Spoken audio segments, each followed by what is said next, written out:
and sends them into low Earth orbit. Additional powerful rockets will launch to place the Blue Origin and SpaceX Starship landers into orbit.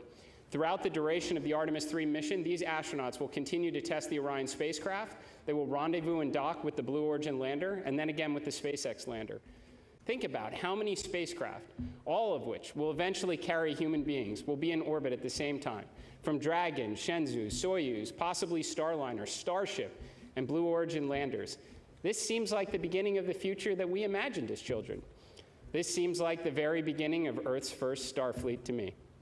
Will we use Artemis III to get into the rhythm of multi-launch campaigns, test the interoperability across several systems while close to home, learn and improve, and inform the changes necessary when the torch will be passed once again?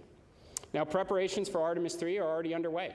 The NASA team, our contractors, and our partners will start stacking SLS this summer with the aim of beginning early wet dress testing before the end of the year.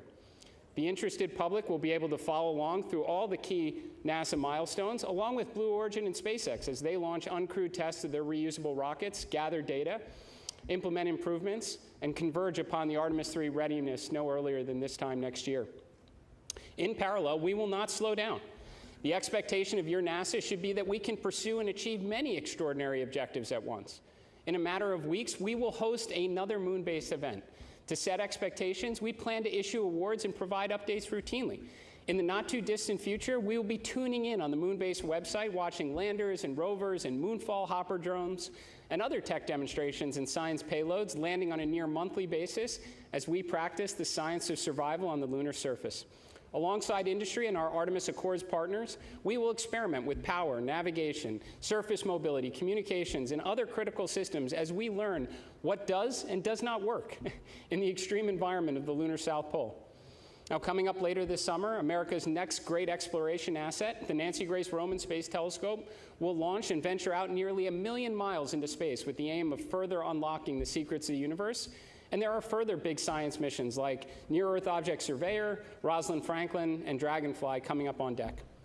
Now, to realize the spacefaring future, we will work tirelessly to ignite an orbital and someday, perhaps even a lunar economy, working alongside industry to usher in the first commercial space stations. In the months ahead, we will invest in high-temperature materials, power conversion, radiators, advanced space structures, and assemble the first fission-powered interplanetary spacecraft. Before the end of 2028, we will launch the first mission of what should be many more to follow as SR-1 Freedom finally gets America underway on nuclear power in space and delivers the Skyfall payload to Mars. The X-59 team has already passed the sound barrier, and we are well on our way to rebuilding the X-plane portfolio with greater investment in faster and higher capabilities as we aim to blur the line between in and out of atmospheric flight. As I've said many times, your NASA team will not sit on the sidelines and wait for all these exciting initiatives to be realized. We are embedding SMEs across the supply chain, doing the kind of engineering and building necessary to deliver the outcomes only NASA is capable of achieving. We can do this all while the Artemis III crew prepare for and undertake their important mission, while the rest of the astronaut corps plan for their missions ahead, including the vital work on the International Space Station. The NASA astronauts, alongside our international partners and tens of thousands of the best and brightest across the agency and the industry, are ushering in the golden age of discovery.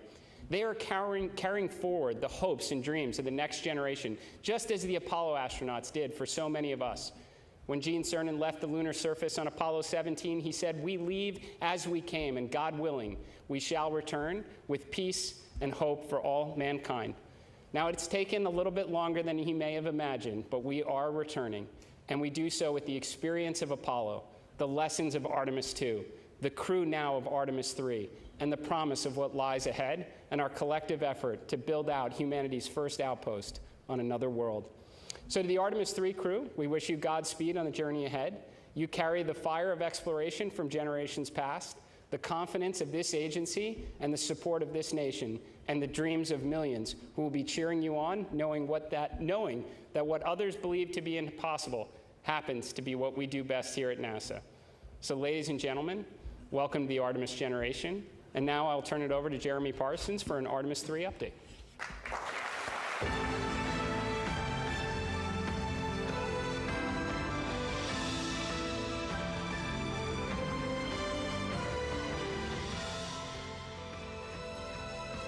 Good morning. It's great to be here with you and to be part of the excitement as we progress forward towards Artemis III and our future missions to the lunar surface. Since adding the Artemis III test flight before our first crewed moon landing, our team is focused on developing the mission to test about as much as we can how we operate with our commercial partners across systems, teams, software, and hardware in the entirely difficult environment of space. We want to do this in Earth's orbit before we return to the moon and establish an enduring presence there. We demonstrated to the world during Artemis II that we can fly our astronauts around the moon and bring them home safely. The mission gave us insight into performance across all of our systems, how our teams operate together with crew in the deep space environment, thousands of miles from home. That is why we do test flights. We learned. We found things we needed to improve, and our teams are already hard at work solving those issues to make Orion even more capable. Across the Artemis II campaign, one of the biggest things we demonstrated is that testing like we fly puts us in the best position for success. Artemis III is an opportunity to take those lessons and apply them. It enables us to test in space how we will fly on future missions. As the first crewed Artemis mission with commercial spacecraft, this test flight will enable us to prove we can carry out highly choreographed operations with our partners across hardware, interfaces, software, propulsion systems, and life support elements, with crew in the high-stakes space environment. Are we able to launch in sequence with our partners across multiple launch pads and meet up at precise points in space? How do our spacecraft designed and built across NASA and different partners operate together in an integrated way in an unforgiving environment? We will learn how to fly these new spacecraft with new software, new life support systems. Every aspect of Artemis III will give us insight into how to refine our plans for Artemis IV and beyond and buy down risk. The mission, together with the uncrewed lander demonstrations to the moon, is specifically designed and targeted to the most significant risk for a lunar landing. We have many partners involved in making Artemis III successful, and while we recognize there are questions about how Blue Origin's recent anomaly impacts our plans, setbacks are a learning opportunity. We are confident that New Glenn will be ready for Artemis III, together with Blue Origin, but NASA is stepping in and bringing all of our expertise and capabilities to bear. We are working hand in hand with them to meet our commitments to return our nation to the moon. Let me assure you, NASA is taking an active role with all of our partners, contractors, and vendors to help solve the problems that are here today and ensure the right outcomes are achieved. These companies have unparalleled access not only to our agency experts, but also to our test facilities, launch support, technology development at all of the NASA centers across the country. Fundamentally, our approach to Artemis III will remain the same. We will use this mission to reduce risk for our future crewed moon missions with lander test articles from both Blue Origin and SpaceX to ensure we will beat China back to the moon. So we've talked about accelerating the Artemis cadence, and so I wanted to share with you a little about how the pieces of Artemis III are coming together. Our partners are making great progress in lander development. SpaceX's recent flight of its version 3 Starship demonstrated key aspects of their architecture and lander designs, and they are already applying those lessons to their next flight test. Blue Origin's Mark 1 lander recently completed vacuum testing here at Johnson Space Center. We have a training cabin that's been set up. Astronauts are actively working through that training. The Orion crew module and its European-built service module are on track to be integrated together this summer, including the new docking system, which will fly for the first time on Artemis III. Our improved heat shield has been fully inspected and is ready to be installed. We are going to bring updated communication technologies to our missions, including adding optical communication to the spacecraft to improve our data exchange between Orion and the ground. We expect that to enhance what the public can see during the mission. SLS core stage processing is well underway inside the Vehicle Assembly Building at Kennedy Space Center. It arrived there in April, and teams have already mated the 2 segments of the core stage and will install the 4 RS-25 engines later this summer. Design and fabrication of a spacer that will replace the upper stage on Artemis III, because we're flying in low Earth orbit, is already in fabrication at NASA's Marshall Space Flight Center in Alabama. And for the ground systems, when we talk about acceleration, one of the best examples I've seen is that just 17 days after the launch of Artemis II, the mobile launcher was back in the Vehicle Assembly Building, well underway with refurbishment and preparations for stacking. Our teams are getting ready too. The launch team at Kennedy Space Center began conducting launch countdown simulations in May, which include practicing procedures to load propellant into SLS, as well as for launch countdown. At Johnson, mission segments are being simulated and crew training is well underway. Our spacesuit provider, Axiom Space, is making great progress as well. We have suit testing ongoing regularly at the Neutral Buoyancy Lab down the road here in Houston. Pressure garments worn under the suit are fully assembled and undergoing testing, and the components of the suit's primary life support system are in hand and being integrated. We are going to fly the spacesuit aboard the International Space Station to check it out in 2027, and we will perform hardware interface checkouts on at least one lander in a spacesuit during Artemis III. Again, this is an area where NASA is taking an active hand. We want to accelerate these deliveries, this hardware, and we're embedding NASA engineers across the board with Axiom and with partners in order to yank schedules to the left. All of this culminates in a mission where for Artemis III, the hardware is real, and we are going to begin stacking SLS rocket hardware this summer. This fall, we plan to roll out a shortened SLS stack with Orion on top. We want to test improved cryogenic seals and put our launch team through their paces, keep the training proficiency up. With an increased mission cadence, we're bringing everything we can to ramp up production and drive supply chain improvements across the key components of Artemis and across the United States. We are also moving aggressively to implement modifications to Orion that enable a broader range of lunar missions after Artemis III. This includes looking how Orion can rendezvous in Earth orbit with Starship and use that ship to push Orion to a lunar orbit. So I shared where the hardware is, but let me talk a little bit more about what we expect Artemis III to look like. Artemis III is an incredibly exciting, complicated, and highly coordinated multi-launch campaign. It's going to happen in a short period of time with 3 of the world's most powerful rockets. It will begin with the launch of Blue Origin's lander test article, which can loiter up into space for up to 90 days. This gives us flexibility to launch our crew of 4 in Orion on the powerful Space Launch System launched from Kennedy Space Center in Florida. The crew will fly their journey in low Earth orbit on a circular trajectory around Earth. Orion and the Blue Origin lander design will rendezvous in space, spending about 2 days in docked operations, conducting test technology demonstrations, including inside of Blue Origin spacecraft. More importantly, we intend to dock, perform integrated stack control, have crew cross the hatch, operate the lander, and get critical test of the life support systems that can only be done in space. This gives our teams key information on systems the lunar lander crew will depend on in an environment close to home versus 4+ days away around the moon. After docked operations, Orion will detach and await Starship. SpaceX's Starship lander test article will launch and meet up with Orion and our crew. Orion and Starship will dock, be connected together for about a day before the crew transitions to preparations for returning home, splashing down in the Pacific Ocean to a waiting recovery team made up of the US Navy and NASA. In total, we expect the mission to last around 2 weeks. This mission is deliberately designed to take calculated risk so that future crews will be safer and ultimately successful when we put boots on the lunar surface. The complexity of our integrated operations across multiple launches, spacecraft, rendezvous, docking is greater in many ways than Artemis II. NASA, together with our partners, thrives in these challenging situations. Each of us are coming together for success. Human spaceflight is not for those who want to chart an easy course, but every decision we make about Artemis III will be informed about how it can help us ensure our mission success for the lunar surface.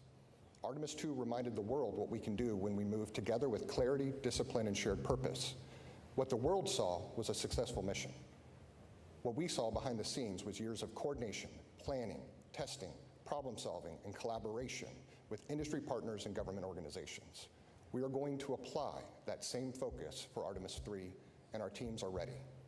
To our crew, thank you for taking on this responsibility to train and fly for Artemis III. You have our commitment that we will do everything possible to keep you safe as you enable us to push the boundaries of space exploration. I'll now turn things over to John Caloris of Blue Origin.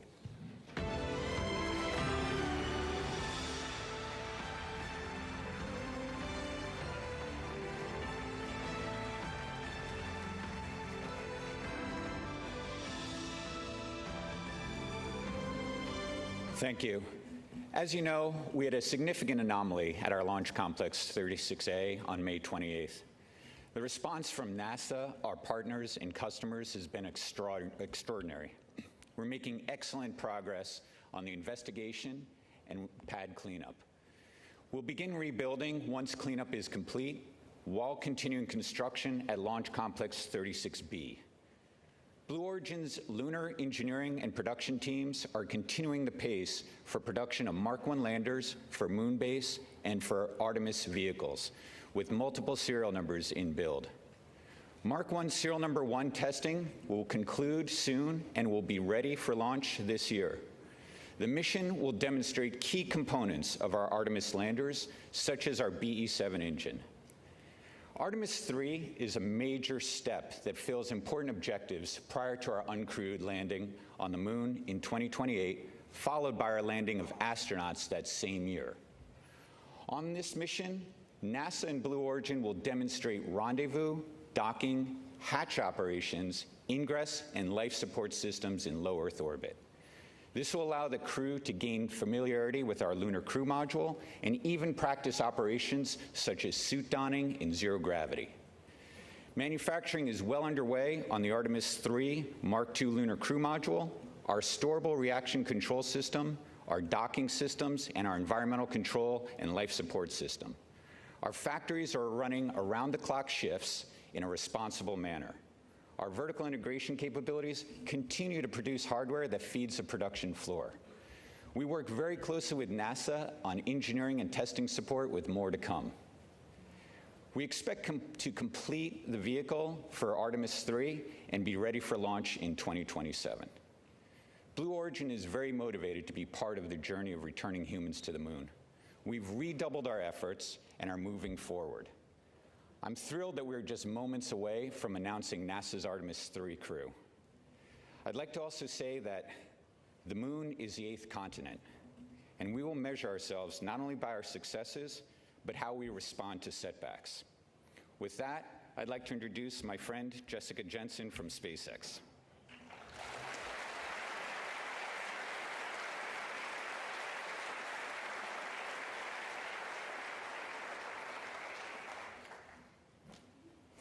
Good morning, everyone. I'm Jessica Jensen, and on behalf of SpaceX, I want to first say early congratulations to the astronauts who will get to fly on this awesome mission next year. And thank you for the critical role you're about to play in pushing humanity forward. I also want to say that SpaceX is incredibly honored, as always, to continue to be a part of NASA's most critical missions as we all work together to establish a permanent human presence on the moon. I'm here today to give an update on Starship's development towards Artemis III and Artemis IV.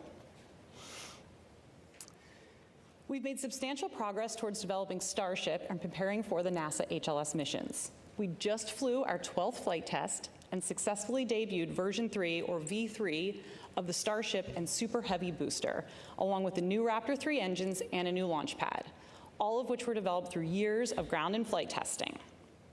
We are currently building several ships and boosters in parallel at Starbase, and we are actively building out 3 more Starship launch pads in Florida and Texas. We believe this, combined with full reusability, is going to lead to unprecedented launch rates and achieving aircraft-like operations, which has always been our goal. The V3 design of Starship is planned to be the vehicle for propellant transfer, our uncrewed missions to the moon, and for the HLS crewed lunar landing. Our HLS design and operations leverage years of proven experience from our NASA crew and cargo missions to the space station, from our high flight rate on Falcon 9, which is currently once every 2.5 days, and from reusability of Falcon fairings and boosters.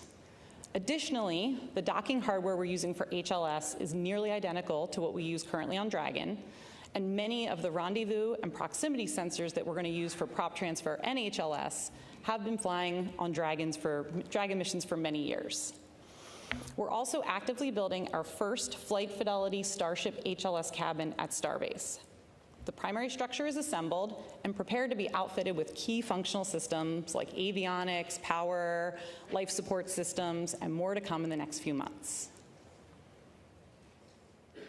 Later this year, we are targeting our in-space ship-to-ship propellant transfer demonstration. This is a core technology that will enable Starship to land humans and massive amounts of cargo on the moon. Then next year, we'll support Artemis III and the planned rendezvous and docking with Orion in low Earth orbit. For that mission, we're going to be using a V3 vehicle off the line with an added docking adapter. We are also marching towards our V3 Starship uncrewed lunar landing. This is another HLS milestone that will further demonstrate propellant aggregation in space and also a safe and autonomous landing on the surface of the moon. Then looking ahead to Artemis IV, we're continuing to develop all the crewed systems and certification necessary for the safe landing and return of astronauts to Orion. We have an updated plan with NASA that includes docking Starship with Orion in Earth orbit instead of NRHO, and then we use Starship to actually do the translunar injection with Orion attached. Then it will send them both to low lunar orbit before the landing. This approach improves crew safety by first conducting the critical docking event in Earth orbit, just like we're going to practice in Artemis III, and the crew can also abort off the lunar surface nearly any time versus waiting up to days from NRHO. In addition to improving crew safety, these new Artemis IV orbits also significantly lower the amount of propellant Starship needs to aggregate in space, since we now just have a more direct route to the moon, and this lowers schedule risk overall. We're incredibly excited to help return humans to the moon once again, and this time to stay. Thank you.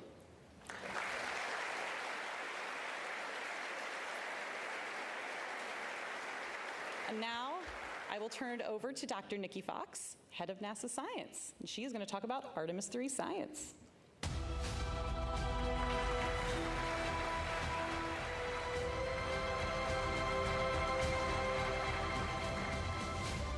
Thank you so much, Jessica.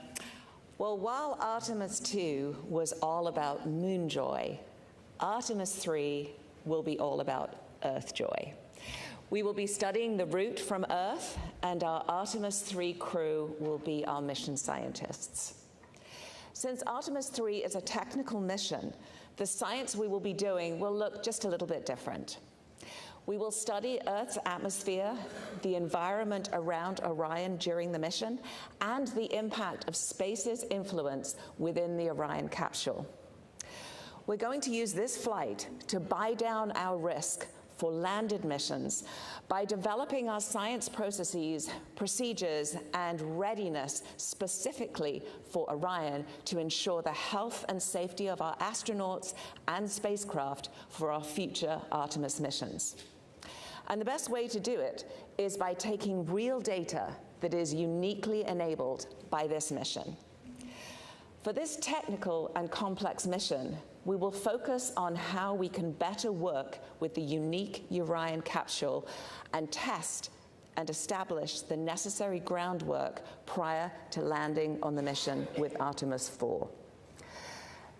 With Artemis III, we will initiate the preparation phase of packing our interplanetary survival guide with the necessary knowledge, equipment, and roadmap needed to plant astronaut boots back on the lunar surface to stay. Think of it this way. If you're going on a road trip, you need to know before you go ahead of time and prepare with a game plan, not just for your destination, but for driving through all of the states in between. Weather. Will there be bad weather? Is your car ready for the trip? What do you need to pack for maximum comfort? And most importantly, will it all actually fit into the car? Leading SMD's Artemis III science team is Dr. Barbara Cohen. Barbara's team will be gathering the necessary information now so we can be ready for Artemis IV to begin that sustained presence on the lunar surface. Now, I know you all saw the joy of the science team during Artemis II. During Artemis III, we are continuing that great work to build up our scientist corps who will support future Artemis missions. By nailing down our processes now, we will be ready to hit the lunar surface running, saving time and space on Orion, and above all, squeezing out every drop of the critical science opportunities we have before us to make future missions a success. They will be collecting unique science that cannot be done elsewhere. Now, one way we'll be doing this is we'll be doing an observation campaign of the dynamic phenomena on the Earth, on our sun, and around the environment in space from Orion by using the processes that we developed for Artemis II. Having the Artemis III crew observe the Earth will be another great exercise for our teams to help guide the observations in a similar way on the Moon. These methods were adapted from the crew Earth observations proven already aboard the International Space Station. We will be focused particularly on understanding our Earth's atmosphere and the space environment in and around Orion through their observations. By observing Earth's atmosphere and how space weather impacts it, we can better understand how to protect the critical space-based technology there and all of that we rely on, as well as our future astronaut crews traveling through that region. To better predict how the sun will impact our atmosphere and also Orion, we have to not only look at our closest star, but we also have to look back at the Earth's atmosphere itself. Although the astronauts are not leaving the protective jacket of Earth's magnetosphere during this mission, future Artemis crews traveling to and exploring on the Moon and Mars will operate well outside Earth's magnetosphere and will be exposed to the harshest elements of deep space, including radiation. Now, this makes space weather research all the more vital as we move forward on the Artemis program, and our NASA space weather stations situated in strategic locations across our solar system are absolutely ready. When the sun triggers space weather events, the conditions in Earth's atmosphere can increase drag on the spacecraft. Now, this friction-like force pushes back against the vehicle, gradually draining its orbital energy and causing it to lose altitude over time, a process that we call orbital decay. This drag is highly sensitive to solar activity. So by analyzing atmospheric behavior, we can gain insight into different conditions by looking at how the atmosphere slows Orion down at different points in its flight. Understanding the environment outside Orion will also inform us of what future science instruments we could put on the outside of that vehicle. We're also using our ground-based assets across the world to look at Orion in low Earth orbit. And this is an opportunity that was not possible during the Artemis II mission due to the very quick time they spent in LEO. We are also characterizing the Orion capsule itself. We are going to initiate processes for Artemis contamination control and contamination knowledge by bringing samples out of Orion back to curation so we can identify and evaluate the environment within for our astronaut crew and for our future lunar samples. This will help us remove any background noise that may return with our lunar samples so we can subtract it out of the characterization of the samples and really get to the core of what they are. We will be doing all of this while also studying how our crew safely live and operate in space and within the Orion capsule, thereby ensuring future mission success. Now, we're still at the beginning with our planning for science, so stay tuned as there will be more exciting science yet to ride along with Artemis III.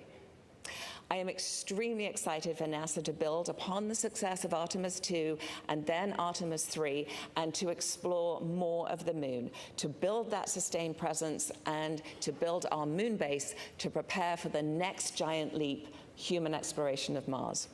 All while we lead the world doing paradigm-shifting science. At NASA, science enables exploration, and exploration enables science. And NASA Science is honored to take our part in the Artemis generation. And with that, I am delighted to hand it back to Administrator Isaacman.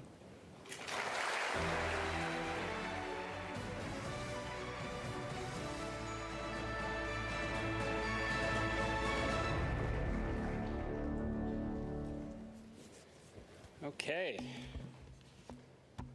So you want to find out who the astronauts are? All right. Well, thank you, Jeremy, John, Jessica, and Nikki for providing these incredible updates. Now, before we proceed, I would like to invite Vanessa our center director here to please join me on the stage. I'd also like our deputy administrator, Matt Anderson, if you could join us, our associate administrator, Amit Thrishia, director general of the European Space Agency, Josef Aschbacher, and Lori Glaze, who's going to lead our human spaceflight efforts, Norm Knight, our flight operations director, and Scott Tingle, our chief astronaut. If you would, please join us on the stage.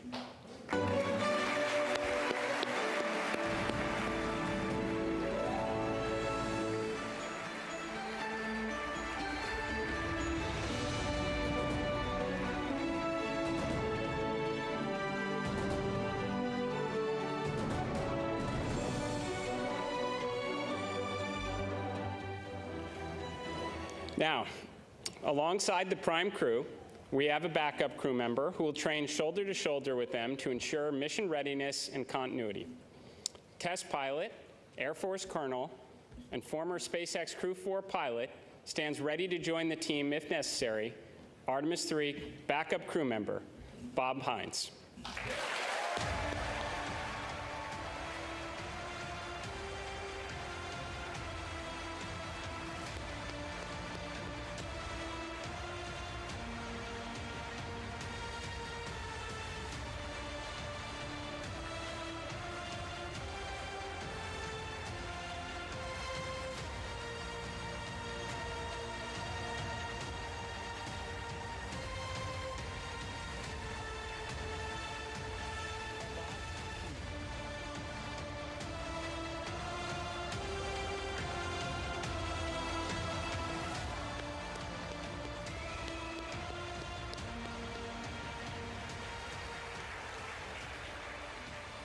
Now, Bob has logged 170 days in space across 2 ISS expeditions and can step into any role needed on this mission. Now, moving on to our mission specialist for Artemis III, test engineer and Coast Guard Reserve Commander, making his first space flight, mission specialist Andre Douglas.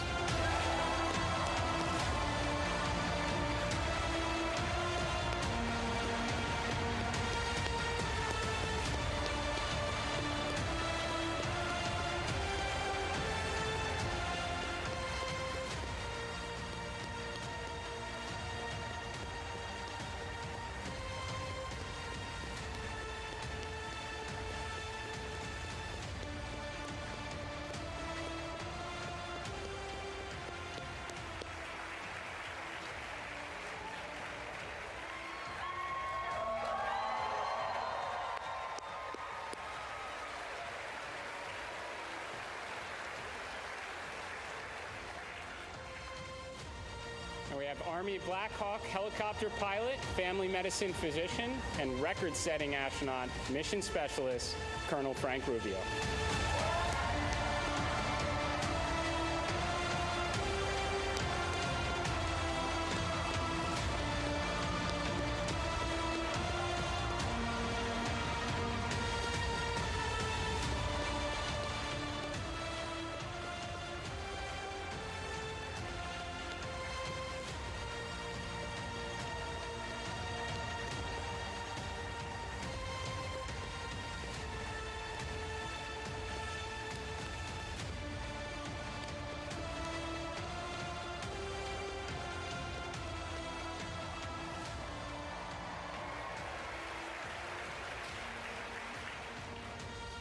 Now on to our pilot, 2-time flyer, ESA astronaut, the first Italian space station commander, an Italian Air Force colonel and test pilot, Luca Parmitano.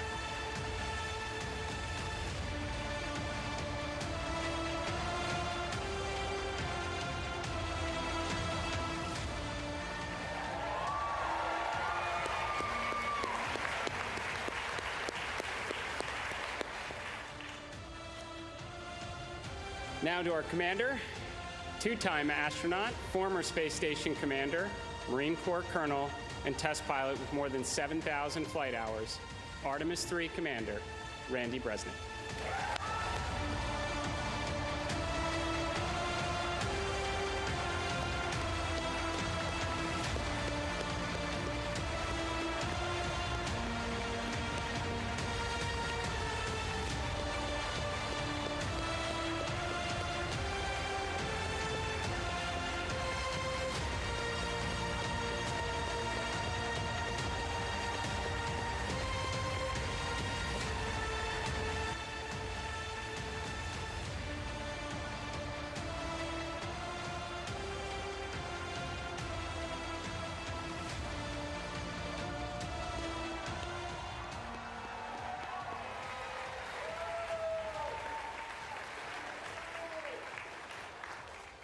All right, let's give it one more round of applause for your Artemis III prime crew.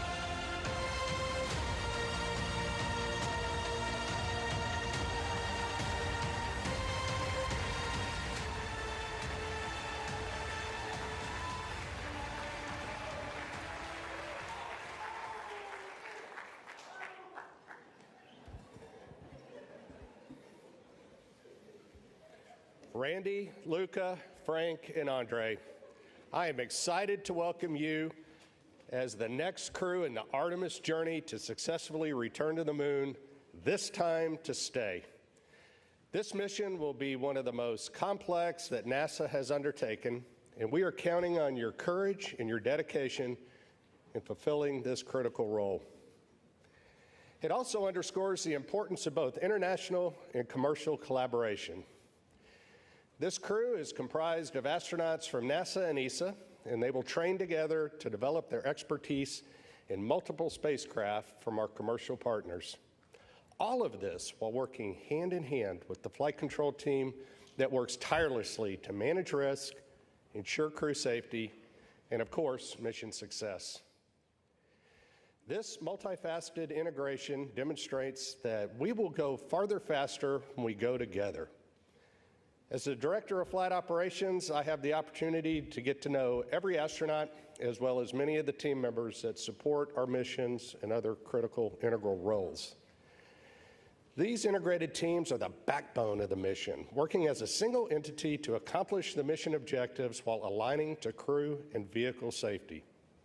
I would also like to thank the families of our astronauts and those of our team members who provide the support that allow us to accomplish these ambitious goals for our country and humanity. To simply say, I am encouraged, I'm inspired, and I'm filled with hope when I think of this mission and the teams associated with it. To the Artemis III crew, each of you possess a unique background, and your vast experience and unwavering dedication to NASA's mission enables you to help make us and take this next great step in space exploration. I am proud to work alongside you as we make our mark on history. This mission begins now, and it will conclude with your safe return to Houston, where you will be reunited with your families. Now, I'm honored to turn it over to Mission Specialist Andre Douglas.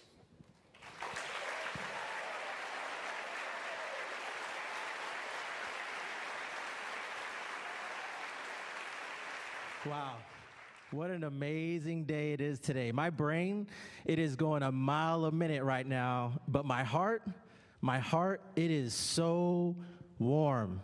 It is so full. And I can't thank everybody who's been along with my journey, but I got a few tonight I got to give a shout out to.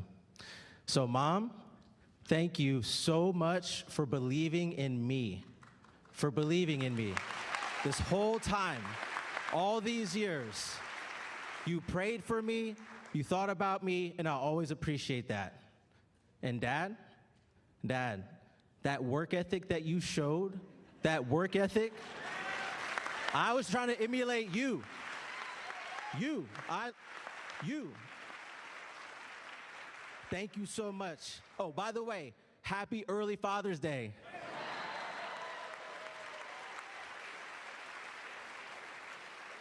And to Rachel, my lovely wife, thank you, babe. The support you've given is unwavering. It has been a lot. What a journey. I'm so glad you're on this journey with us. It's just amazing. You're amazing. Couldn't have done it without you. I love you so much.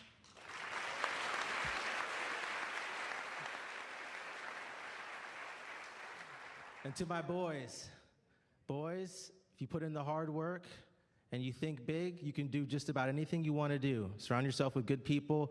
You can do this. You can do whatever you want. You just got to try hard. All right? So,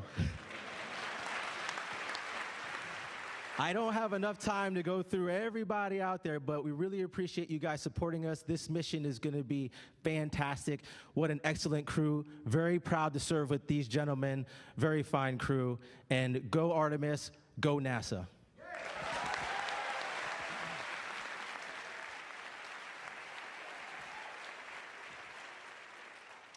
Thanks, Trey. Well said. And wow is the right word. What an incredible blessing and an honor it is to be standing here representing all of you.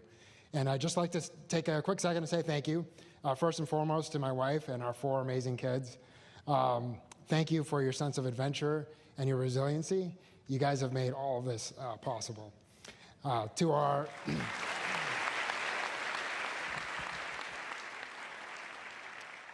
To our community of friends and family who've always been there when we most needed them. We've called upon them many times, and they've always stepped up. So thank you guys. You know who you are. And then last but absolutely not least is to the NASA team, NASA community, to our leadership, to our engineers, our flight controllers, our flight directors. You guys are the ones that make this happen. So thank you. And last, but definitely not least, is to our peers, CB, and all the support staff that we have. We look forward to representing you guys and to helping take the next step so that we can watch you guys continue to make history. So thank you, and go Artemis III.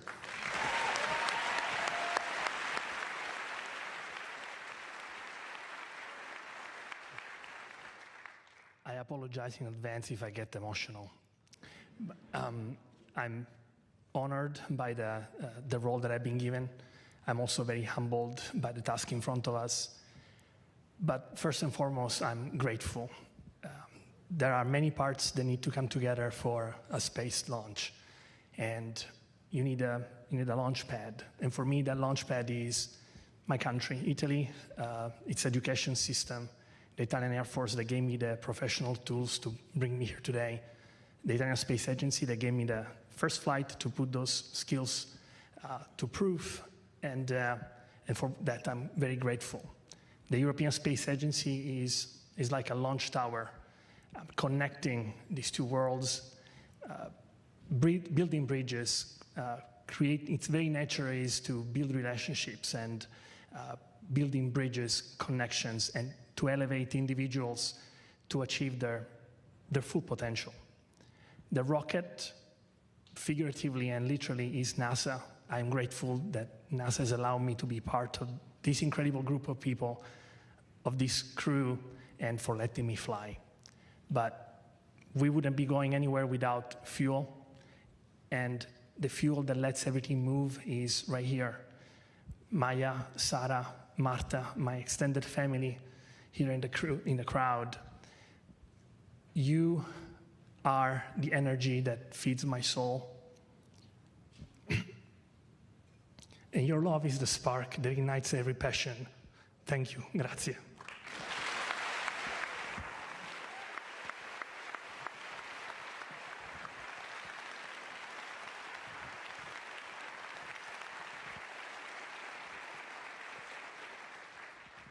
I'll echo the amazing words of my colleagues. Wow. It is an honor and a blessing to be a part of such a stellar crew. I must also say thanks to our spouses and our families. Without their support and sacrifice, we would not be standing up here before you right now. To my wife, Rebecca, you're the love of my life, my rock, thank you. And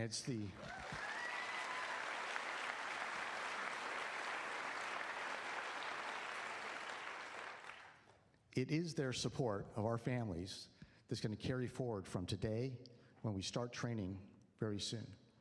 Carry us all the way to when we launch off Earth until we are returned to them safely after splashdown back here on planet Earth. Would also like to thank the Astronaut Office leadership, Flight Operations Directorate, and the NASA Johnson Space Center leadership for the opportunity to represent the astronaut corps and every single person in NASA, ESA, our industry partners, our international partners, whose blood, sweat, and tears, okay, hopefully not blood, and very few tears, but their collective effort will lift all of us up on that SLS rocket when we hit launch day and carry us through the mission.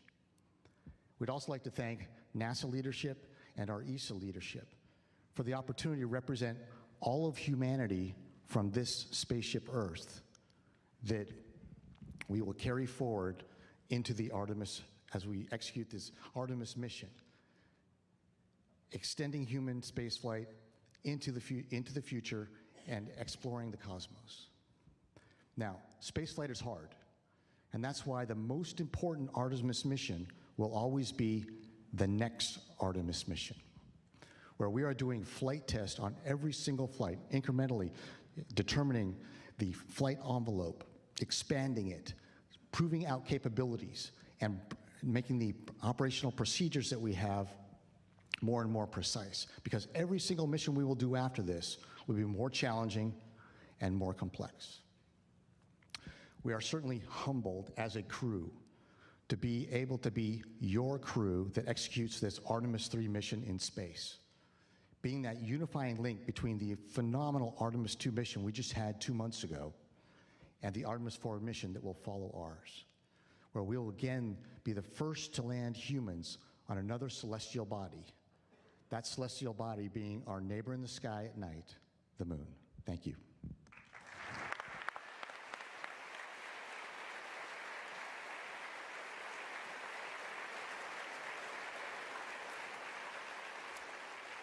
In the words of the crew, wow. That was truly special. Thank you, Artemis III crew. Hearing from each of you has inspired everyone supporting this mission across the globe. We're all in. This mission is going to captivate the world and bring us Earth joy. Let's look ahead at what's in store for Artemis III.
Another wow.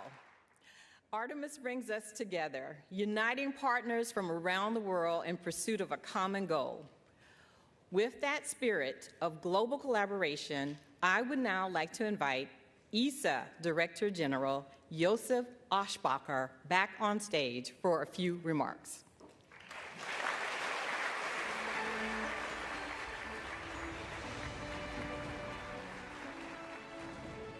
Wow, what an atmosphere, what a moment. Ladies and gentlemen, days like this do not come often, when history is not something we remember, but something we are about to make. Just weeks ago, at NASA's Kennedy Space Center in Florida, I had the privilege of witnessing the launch of Artemis II.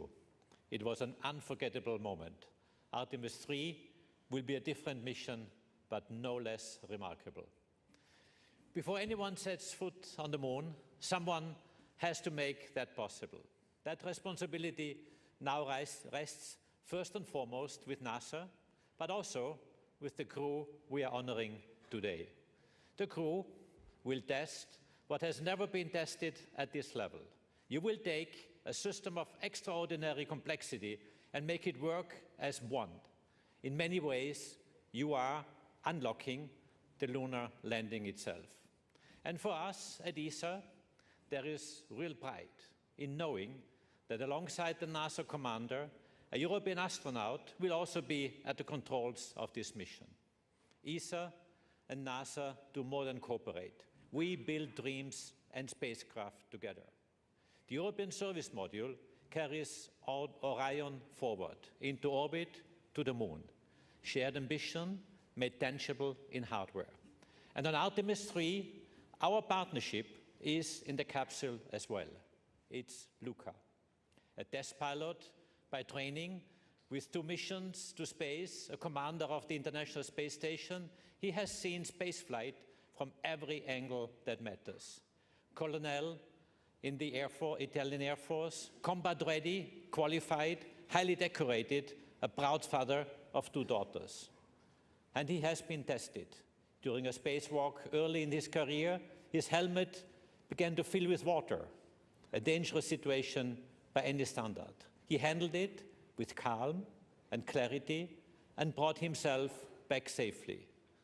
That tells you more about an astronaut than any CV ever could. Luca is precise, composed, and determined. Yes, I'm sure he brings a touch of Italian ease to the cockpit. He is exactly the right person for this role, and he is ready. At ESA, we are ready as well. Our 23 member states are aligning to step up in exploration, because when you choose to be part of something as ambitious as Artemis, you contribute. That is what we do, what we will continue to do.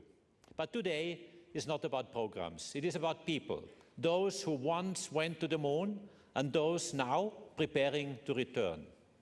To Jared, to NASA, to the United States of America, thank you for your leadership and thank you for your partnership. To the crew of Artemis III, you carry something important for all of us. And to our ESA crew member, we could not have wished for a better pilot. Caro Luca, siamo orgogliosi di te. Buon volo. Thank you all.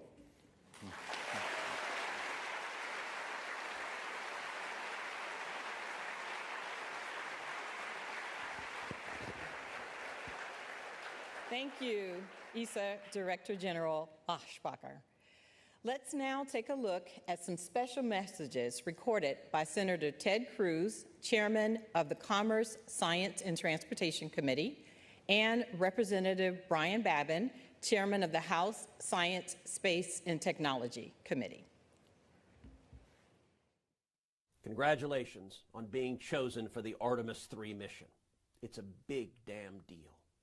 Following the extraordinary success of Artemis II, America has entered a bold new era of space exploration and discovery. Under the leadership of Administrator Jared Isaacman, NASA is paving the way for humanity's return to the moon and beyond. As the chairman of the Senate Commerce Committee, I've been proud to author or co-author nearly every major piece of space legislation in the last 14 years. I've led the fight to advance the NASA Authorization Act and secured landmark investments in the Working Families Tax Cut Act to ensure the future of Artemis is bright, robust, and enduring. Now this crew, each of you, will turn those investments into reality. At a time of growing competition with China in space, this mission will strengthen America's leadership, expand our economy, and help secure a lasting American lunar presence. When America commits to a mission, we lead and we succeed. You will make our nation proud. Thank you for your commitment to this great nation's space program, and may God continue to bless the United States of America. Hi, everybody. Congressman Brian Babin. Congratulations to the Artemis III crew. Following the successful mission of Artemis II, your selection marks another historic milestone in America's return to deep space. Each Artemis mission builds upon the last one, and the mission ahead is a critical next step as we prepare to return humans to the lunar surface and lay the foundation for a sustained presence on the moon alongside our international partners. You're carrying forward a very proud tradition of exploration that stretches from Mercury on to Apollo and now to Artemis. Through your dedication, courage, and service, you will help open a new chapter in humanity's journey beyond Earth. As you begin preparing for this mission, please know that you have the support of the American people. We will be praying for your training, for your families, and for your success in the months ahead. I am deeply honored to play a small part in supporting America's space program. I'm very proud of each of you for answering the call to explore. May your mission inspire future generations to dream boldly, to dare greatly, and to carry the spirit of discovery farther than ever before. God bless you. Thank you.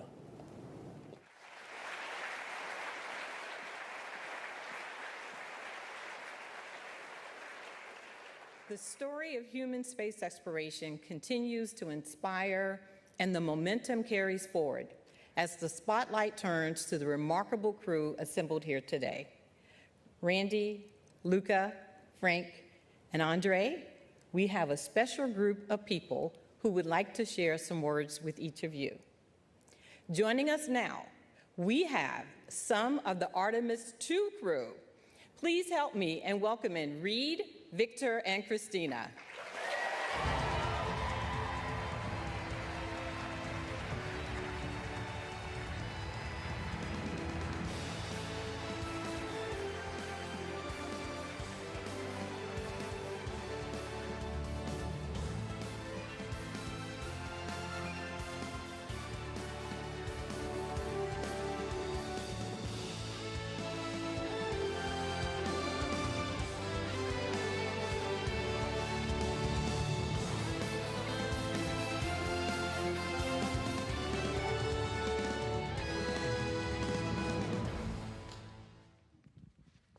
All right, comrade Randy, Luca, Frank, our backup, Andre, Douglas, so good to see your family out there. So good to see all the families. On behalf of myself, Christina, Victor, and we all know Jeremy wishes he was going to be here today, that he could be here. We just want to say how completely fired up we are for you. I hope you saw us down there cheering, screaming as loud as we could. And Randy, in your comments, I really loved when you said that you all are the link from to the surface. And that really resonated with me.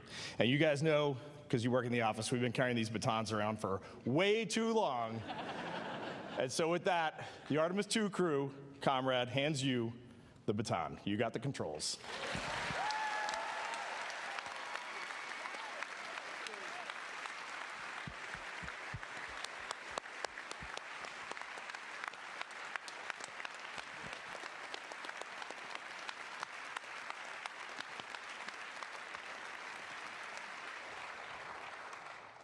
I know all of us are very touched by the thoughtful symbolism of the passing of the baton.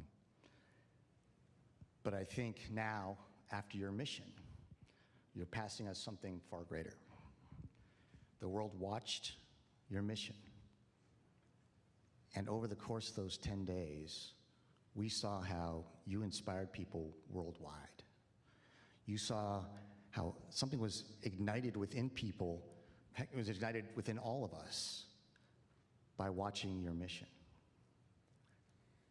While this may look like just a baton right now it's in my hand, it feels like this big flaming, Olympic torch that you, Reed, Christina, Victor, and Jeremy lit. And the world was entranced by its flame for the 10 days of the mission. We, the Artemis III crew, are honored to be able to carry this torch forward, to be able to execute our mission, to make that flame burn brighter and pass it on.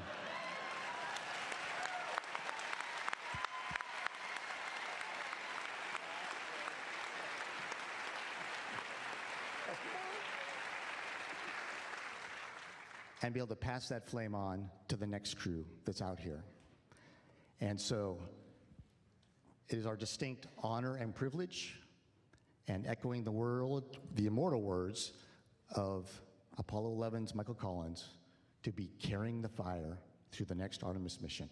Thank you.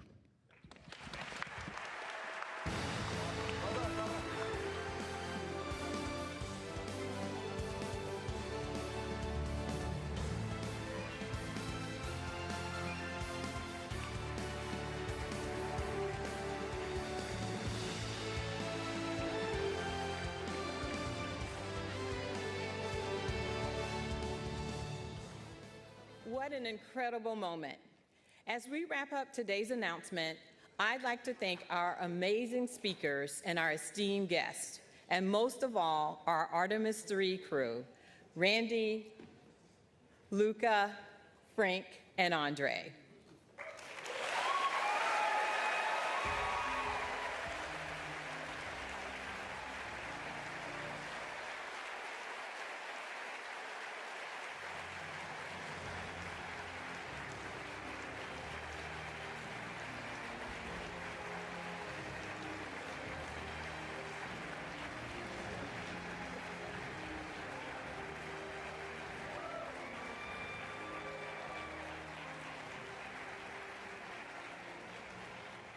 As you prepare to embark on this next giant leap, know we stand united, ready to support you at every turn with mission excellence, pushing the boundaries of what's possible for the benefit of all humanity. Let's give one final round of applause for our crew.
Yeah, it's a little low, so I'm thinking I'm gonna put my phone on the like I see.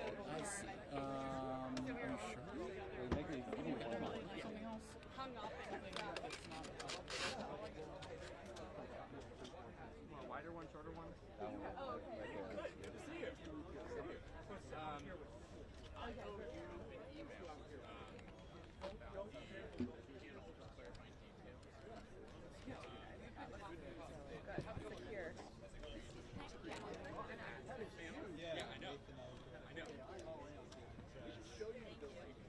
Give me one more for them.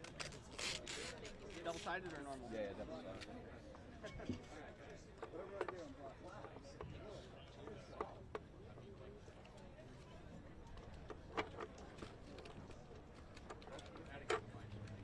Another one right there. Do you have tape? Yeah, if you want tape. I got tape for you. Just to help her out.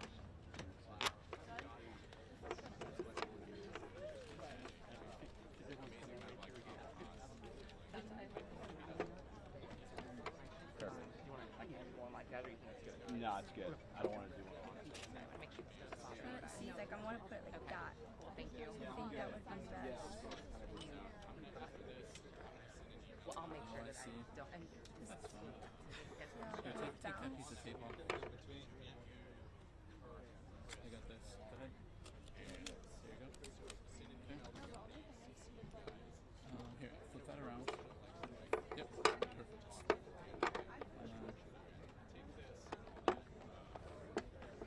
You guys talk to me? Check 1, 2. This is a microphone check for the one, the only, Alex Rosen. Check 1. Does it sound okay? Does it sound alright? I thought.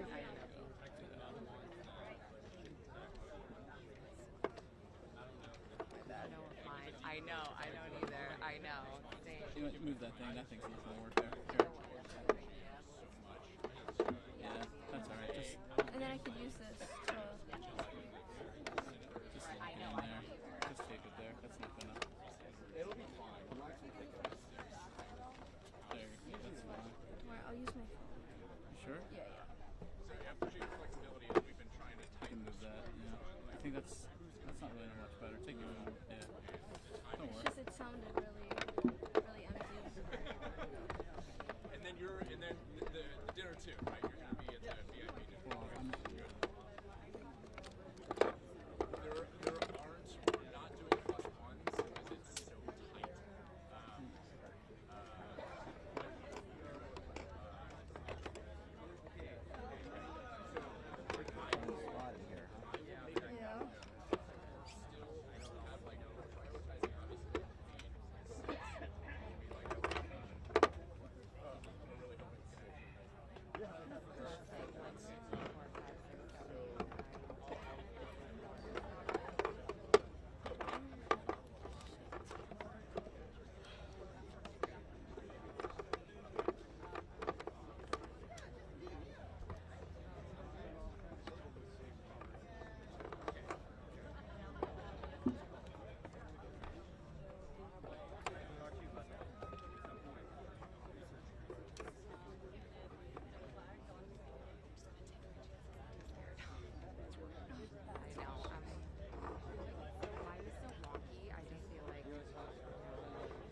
That's perfect. That's perfect. Yeah, just oh yeah, sorry. No, thank you.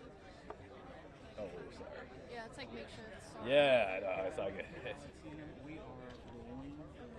So just for you, when it starts, when you press record,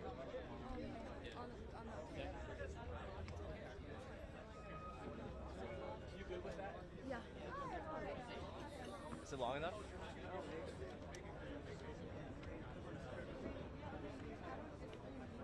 Just about, right?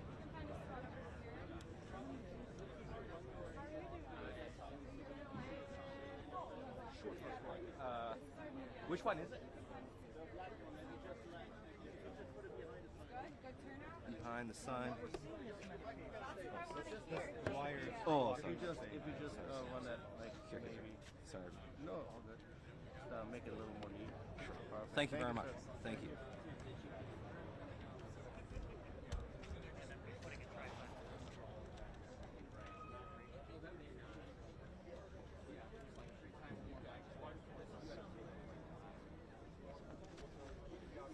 I just can't support him because he's.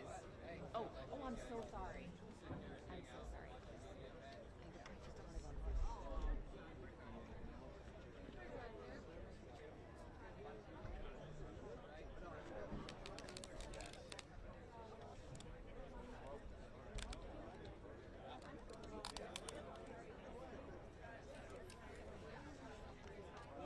Are you sure? Okay, I just don't want to.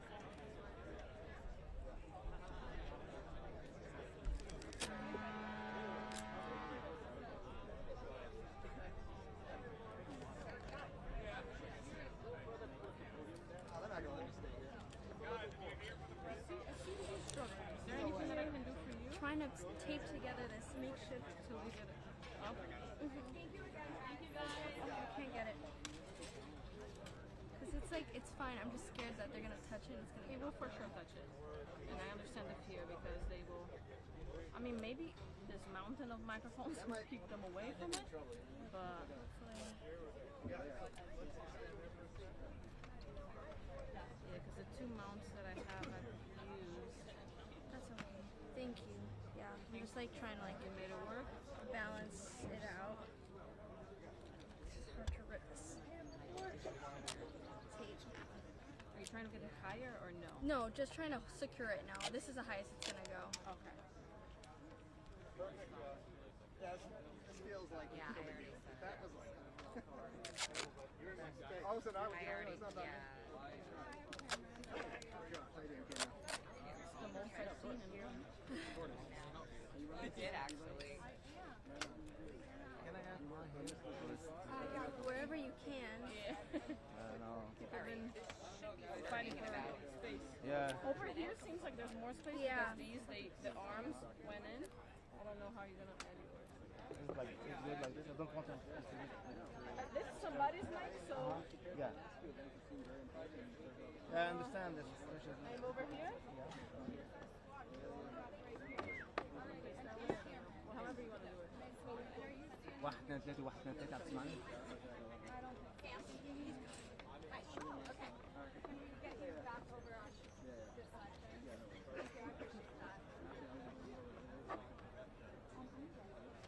Thank you.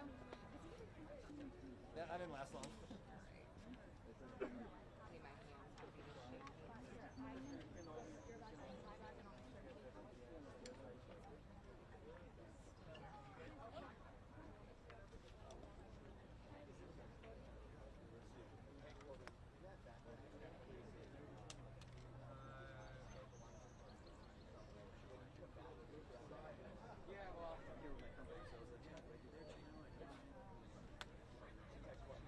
Yeah, well, I almost didn't do a live stream. It's a device. We should do it. It was much fun, actually. It looks like it was a good stroke. I gave her some water. When the drug got over, I got a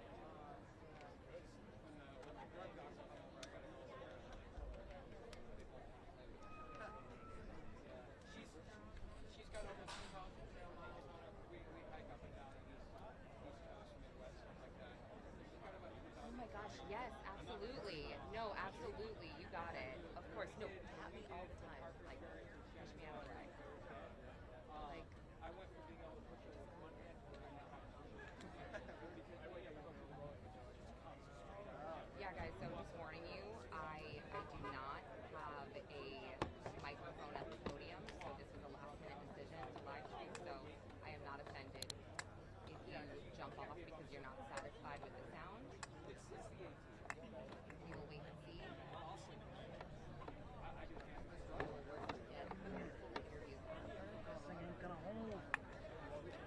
You need tape or something? No, what I need is space. Yeah, it is. Grab it.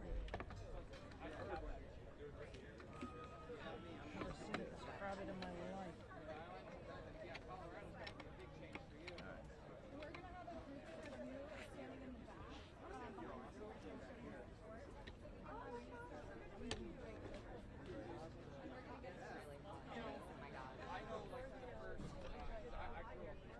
There we go. Yes, you are being summoned. Thank you. Okay, right here. Hi, I'm here. Okay, perfect. There's Boris. Hey, good to see you again. Yeah, if you'll jump right here for me, because we're going to have all of this plenty. Then we're going to have Miss Leslie. Then we're going to have James and Leslie. Perfect. Okay. You're with us, yes? Yes. Nice to meet you. All right. You know Boris? Jordan. Okay. He's here. We need to get his James' speech from Boris. Oh, I do know Boris. I can grab it. Okay, we've got 1 minute. Okay. Kurt? Kurt. Okay, Kurt. Sure. I'm going to have to Kurt. Maybe I should do this. I just want, yeah, I'm just going to take one. Hey, how's it going? Come down here. Thank you. Congratulations. You win. I think that you delivered. Okay, hold on. I need to Everything set up? Feeling good? Yeah, it's good. Frozen, we can have you. Editing that's got his big That is going to be Boris, which is... Boris, where are you? He's in the back. He's in the back. Okay, I need to see what you have framed. Yeah, I showed your... It looks good? Okay, great. Okay, let me just check this. Okay, let's get this. Okay. Where's Leslie? There. Where do you want me? Okay, we need Just a short moment. Okay. And then why don't you stand in that here with the peppers right there? Yep, great. Done. Yes, I need to get you guys just a little bit closer to have this look a little cleaner. Okay. Can we scoot over to the left? Yeah, can you move the second row to the left? Yeah. I have to have you guys move down slightly. I'm going to scoot you down just a little bit. Okay. Yes. Oh, okay. Okay, great. Does that look better? Yeah, it does. Okay. Okay. Oh, wait, hold on 1 second. I'm going to move you guys down slightly too. Just slightly take a step to your...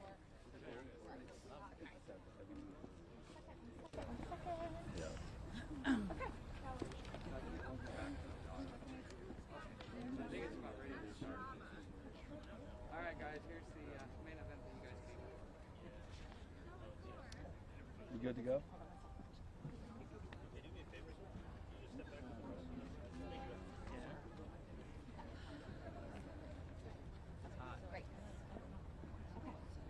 Try to stand close enough to these mics.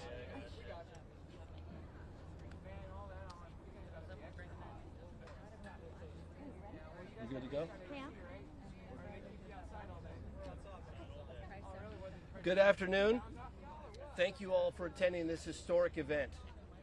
My name is James Fox. I've been investigating UFO cases, now referred to as UAP, across the globe for over 30 years. And I've directed 7 feature-length documentaries on the subject. In recent years, Congress has held multiple public hearings on UAP, which is a dramatic shift towards transparency. Thanks to many members of Congress, the issue is now being taken very seriously.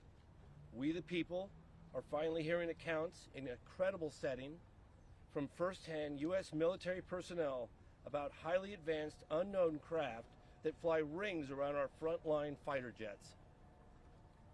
With President Trump's unprecedented directive to release UAP files, we are seeing more and more of these type of craft captured on various government sensors, and I'm told this is just the beginning.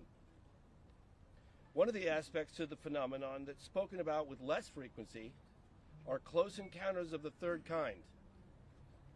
Reporting by witnesses of entities of non-human sentient beings connected to the craft. Don't take it from me. Some of these reports come directly out of the United States Air Force's own files. In fact, the very scientists who coined the phrase close encounters of the third kind investigated cases for the United States Air Force from 1947 to 1969, Dr. J. Allen Hynek. According to Hynek, it was cases like those that the United States Air Force desperately tried to keep secret, because it's one thing to try and confuse the public with weather balloons and swamp gas, and another entirely different when dealing with credible reports of non-human beings on the ground. I personally investigated one such case for over 16 years. The case occurred in Varginha, Brazil in 1996 and involves dozens of first-hand reports of UAP and direct contact with living, intelligent, non-human beings who, according to multiple Brazilian witnesses, were flown out of Brazil to the United States in January of 1996. Recently, the former Brazilian Ministry of Defense, Aldo Rebelo, confirmed the incident occurred and stated, if the U.S. disclosed information on this case, then we in Brazil could do the same. Mr. President, I am respectfully requesting that you declassify and release all files related to this case and others like it. We the people have a right to know. Reality should not be classified. Thank you.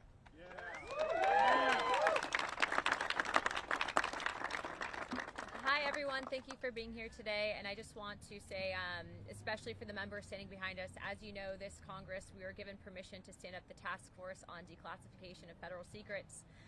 Many of our colleagues did not believe in this up until really the videos started coming out, and had it not been for the efforts of Representative Burleson, Burchett, Moskowitz, and the countless of other members who have backed us in this fight, you probably wouldn't see some of these files and videos that are coming out today. But it doesn't just stop here.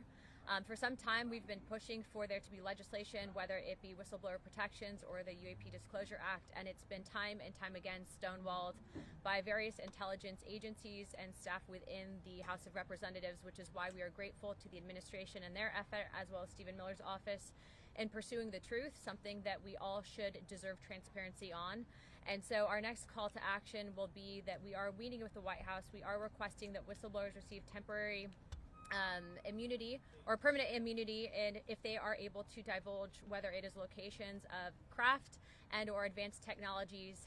As you know, this is something that we are all wanting to know the truth on, and again, without your cooperation, we wouldn't have been where we are at today, and so thank you. I'd like to now introduce Representative Eric Burleson.